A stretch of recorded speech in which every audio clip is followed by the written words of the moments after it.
Hello नमस्कार, मी शीतल. हा माझा ब्लॉग खूप स्पेशल असणार आहे कारण की हा माझा पहिलाच मोठा ब्लॉग आहे.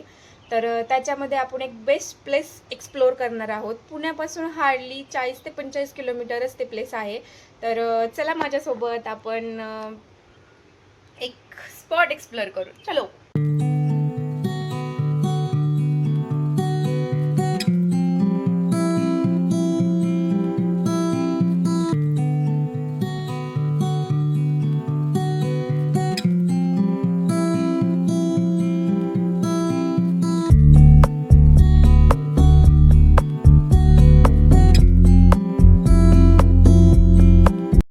आम्ही नाश्त्यासाठी थांबलो होतो एका ठिकाणी. त्याच्यामध्ये मी मिसळपाव आणि मेदूवडा आणि एक इडली घेतली होती.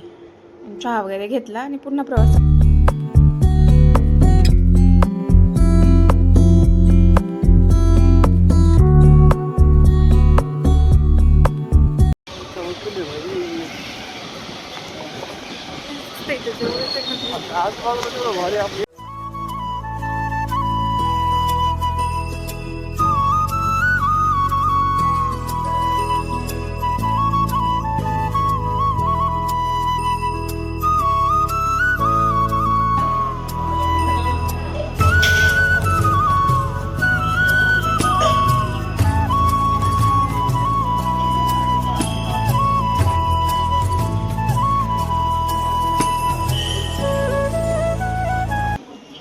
ह्या मंदिरात अशी एक गोष्ट होती की त्याच्यामध्ये मुलींनी केस रिकामे सोडून मंदिराच्या गाभाऱ्यात प्रवेश नाही करायचा आणि माणसांनी आपल्या जीन्सचा जो बेल्ट असतो आणि शर्ट आणि जीन्सचा बेल्ट काढूनच आतमध्ये एंटर करायचा, असं तिथं हेच होतं. ते आम्हाला सांगितलं होतं. मग नंतर मी केस वगैरे वरती बांधले होते.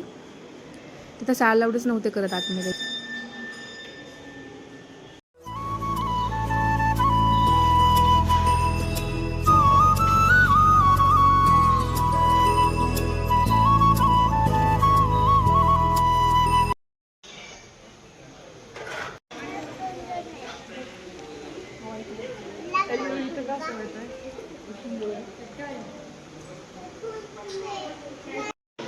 ते मी शिवलेलं अमृत बघत होते, पण त्याच्यामध्ये कथासार वेगळंच होतं. मी पहिले वाचायचे ना, तर ते वेगळंच होतं.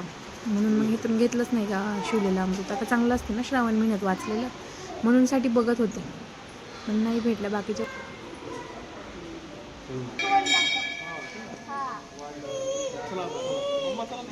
कुठं? हां चला या, चला इकडे.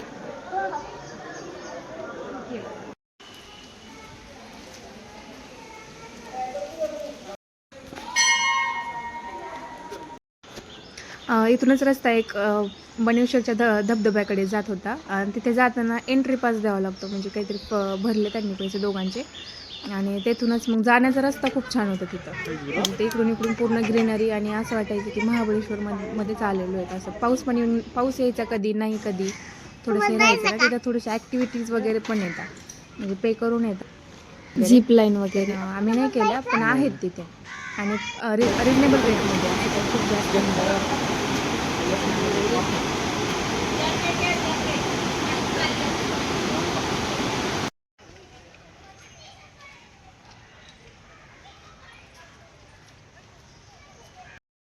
आम्हाला परत निघताना आपण खूप जास्त पाऊस लागला. मग एका ठिकाणी थांबलो होतो.